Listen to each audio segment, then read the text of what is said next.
Kathleen Wilson has been a commissioner for the Charleston Water System for the past 6 years. Now she's asking residents of the region to give her 6 more years to tackle issues in the area. I talk one-on-one with Kathleen for this edition of Quintin's Close-Ups. And if you haven't already, subscribe to my YouTube channel and like Quintin's Close-Ups on Facebook. Kathleen Wilson, welcome back to Quintin's Close-Ups. Thanks, Quintin. It's always good to talk with you. Oh, I appreciate it greatly. Needless to say, you have been a commissioner for the Charleston Water System for the past 6 years. And of course, for many, many years, you were a notable Charleston City Councilwoman on Charleston City Council. But now you're asking residents of the region, really, to give you 6 more years to tackle issues within the Charleston Water System. So tell me, Kathleen, why commissioner? Why again? Well, first and foremost, I like the work. It's really a good brain workout. I like talking money. I like talking policy.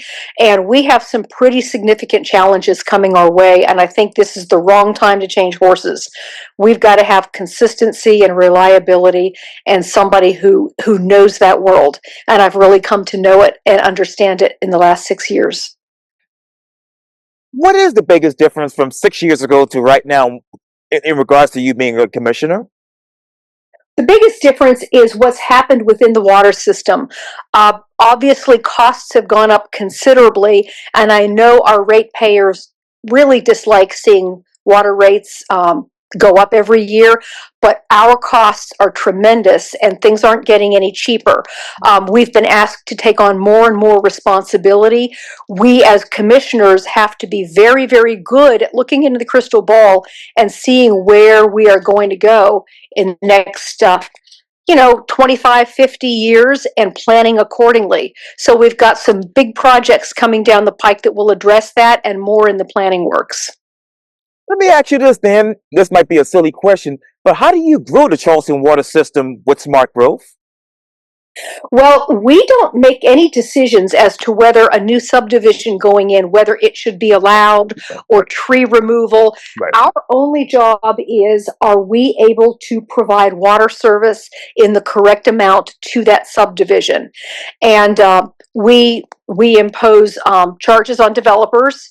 So we have impact fees, and that offsets the cost of our added infrastructure, putting in the water mains.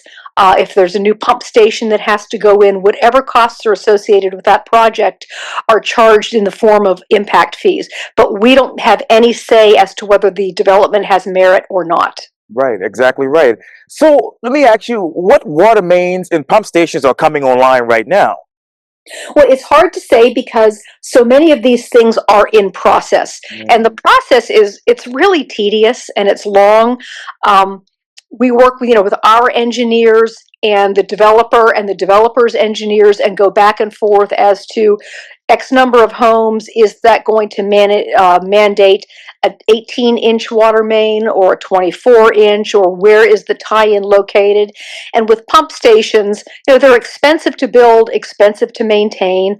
So, a lot of times we prefer gravity sewer if we can possibly do things like that. But I never dreamed I would be so literate in water and sewer at this stage of my life. Well, you're one of the best, so I'm not just saying, you're one of the best, and people love you around here because you're just that amazing. But let me ask you this: when it comes to what you just mentioned, where do you see that heading in the next 5 to 10 years? Well, we have our largest capital project ever undertaken in the works right now, and that is the West Ashley Sewer Tunnel Extension, acronym WASTE. And that is a huge, huge sewage tunnel that is being dug. It will tie into Plum Island, and we dropped a shaft right there around Portergoud, and we are drilling out. I think the tunnel right now is out at around St. Andrew's Shopping Center. I mean, well underground. We're talking 70, 80, 100 feet underground, well down into the marl. But this will be a very, very large tunnel that will take all the waste from West Ashley and from the Hollywood Ravenel area and transport all of that to Plum Island. In addition, the best part for our West Ashley residents is all that sanitary sewer overflow that we inherited from the St. Andrews Sewer District when we had to take that over. That's all going to go away because we'll be able to clean that up, tie into the tunnel, and pump all of that out to Plum Island. It was probably 6 weeks ago, maybe 8 weeks ago. I had the very good fortune, if you want to call it that, of getting to take a trip down into the tunnel as it was being constructed, and it was absolutely fascinating. Wow. And didn't realize is the infrastructure needed for the infrastructure to build the actual tunnel. I mean, I rode the little train underground, and it was I know what an earthworm feels like now, but it was really a fun morning. I learned a lot. I saw what $117 million will buy, and it was an absolutely fascinating experience to go down and sit in this tunnel that will be used one day, and that'll take us into the next century. Wow. So, Kathleen, let me ask you this then. Where do you see the project heading as far as the timetable? When do you see that being completed? It's going to take a couple of more years because we only get in there and bore at tiny little intervals. They go about 5 feet at a time. Sometimes they can go 8, sometimes they can only go 3. It depends on what they run into. And then all of that marl has to be removed. And so it's loaded into the little train, and it's taken out, and it's taken up to the surface and disposed of. So it is very slow going. And then when the boring is completed and the actual tunnel is, then it's going around and doing all the finishing on the tunnel and all of the other elements that will allow this sewage tunnel to function. And then, of course, the big tie-in with Plum Island. So it still has a couple of years to go, but as I said, it'll take us into the next century, and that's the way we have to think with this public utility. What are those other effects do you see from this particular project that will actually enhance, sewage and water in the Low Country? Well, namely stopping the sanitary sewer overflows that we get, especially in the Old Town area. Every time we have a heavy rain or a hurricane, that's a really hard thing to control, and it's not for lack of trying. We're very, very good at anticipating and trying to maintain thousands of miles underground. Right. I'm obsessed with water. Underground of all of these sewer tunnels and water mains. It's a tremendous infrastructure, and it comes at a tremendous cost, but it has to be taken care of, and it has to be addressed, because every time we have any kind of incident, we must report it to DHEC. Right. And of course, that's now been broken into other agencies, but people still refer to it as DHEC, and it is logged. And surprisingly, we have very, very few incidents for the linear miles that we have. How many linear miles do you all actually have underneath there? Oh gosh, we have several thousand. Wow. And back and forth and back and forth. So you can imagine the cost, Right. and the maintenance that's involved. And Yes. we're constantly putting tunnels, what am I trying to say? TV cameras down and to ascertain what's going on if we think we have a blockage or we have a break or a cave-in, something like that. So that comes at a cost. And on the financial side, that's another huge component of this job, is understanding the money and understanding bonding our money. We are very, very lucky that it's luck and skill that we have a AAA bond rating, and that's with all of the major agencies. We're AAA across the board, and that allows us to borrow money at a lower rate, which is good for our ratepayers because the interest costs are not nearly as much. And that's what we use for our capital projects plan and some of our operations and maintenance. Right, absolutely. And ironically, I'm sitting right around the corner here from CWS, literally right around the corner. So that's kind of interesting. But you obviously you talk about the ratepayers and whatnot and those capital projects plans. So what will be the timetable for all of these capital projects to be completed? Oh, the capital projects list is never ending. So as soon as we complete some, others creep on. And a lot of that has to do with growth. Now, we don't determine whether or not there's growth to be had in Cainhoy. And we know Cainhoy is exploding. But we have to go in and we have to put that infrastructure in. So we have things there. Eventually, we're going to need another water treatment plant because Hanahan will be maxed out. Now, I do want to address Plum Island because a lot of people they say, oh, Plum Island, you guys are over capacity there. No, we're not. We're actually well within capacity. Once in a while when we get, 8 or 10 inches of rain and one of those massive rain bombs, yes, we're going to have problems. But we are well under capacity in Plum Island. And what you see out there with construction, we're not constructing to new capacity. We're tearing down and rebuilding higher to account for ocean rise. Wow. Trying to be proactive and trying Yes. to use the judgment with all of that. So these are all really key elements of the job. Oh, absolutely. So, what is the strategic plan from a Charleston Water Systems perspective when it comes to ocean rise, Kathleen? Well, we're going to build up where we can. Plum Island is a great example of that because we're actively doing that. With the rest of again, the West Ashley sewer tunnel is so far underground that it could be underwater and would function just fine. So we try to attend to that, whether it might be building up or building well underground to accommodate for whatever Mother Nature's going to do to us over the next 100 years. And going back to Cane Hoy, as you mentioned, Cane Hoy has exploded tremendously from when it was incepted to right now. What is this water systems infrastructure plan for that area? Well, we have it all mapped out. We know which areas are off limits as far as development, and that's your marshland and that sort of thing.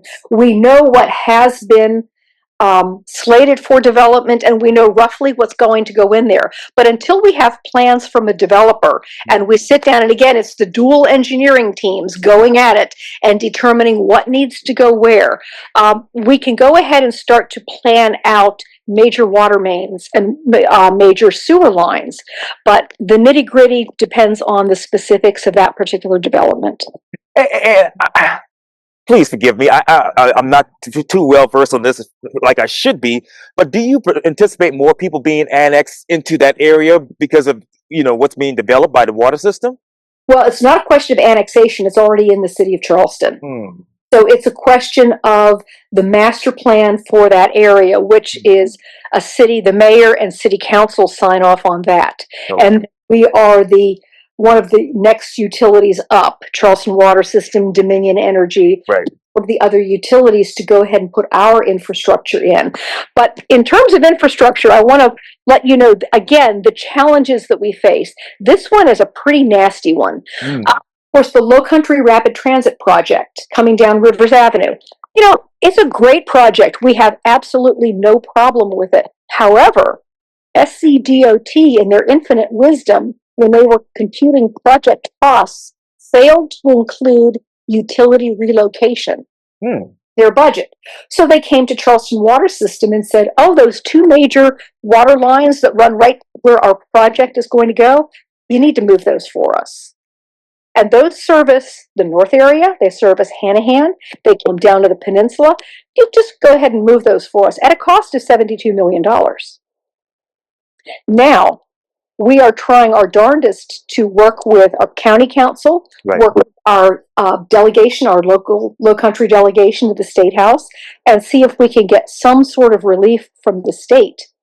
Because to bond out $72 million throws our bonding capacity into just a wild disarray, and also significantly impacts our capital projects plan. There are things that have to be pulled off the table because we simply can't do them with this big chunk of bonded money.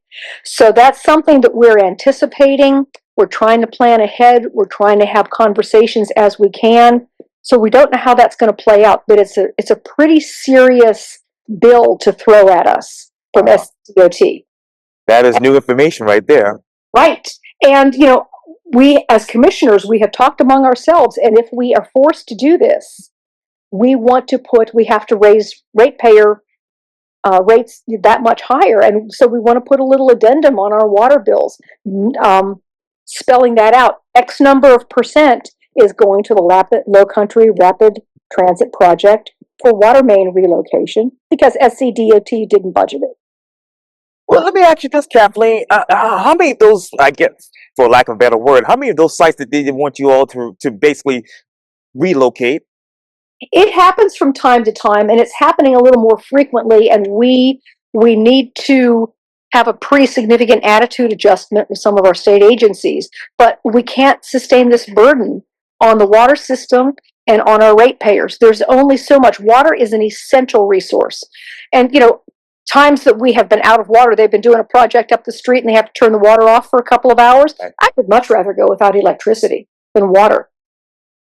So we have to be very, very aware, and we have to defend our customers because they depend on us to provide them with water service. And from a quantitative standpoint, Kathleen, how many of those capital projects that you all may have to take off the list just in case you need to deal with this situation?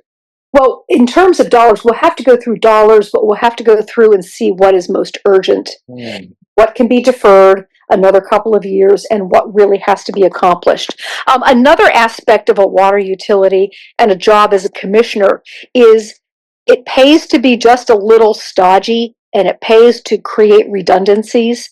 For example, we don't want one water main going from our water treatment plant to James Island. What if something happens to that water main? So we have to be redundant and have 2 or 3 different mains going to the island.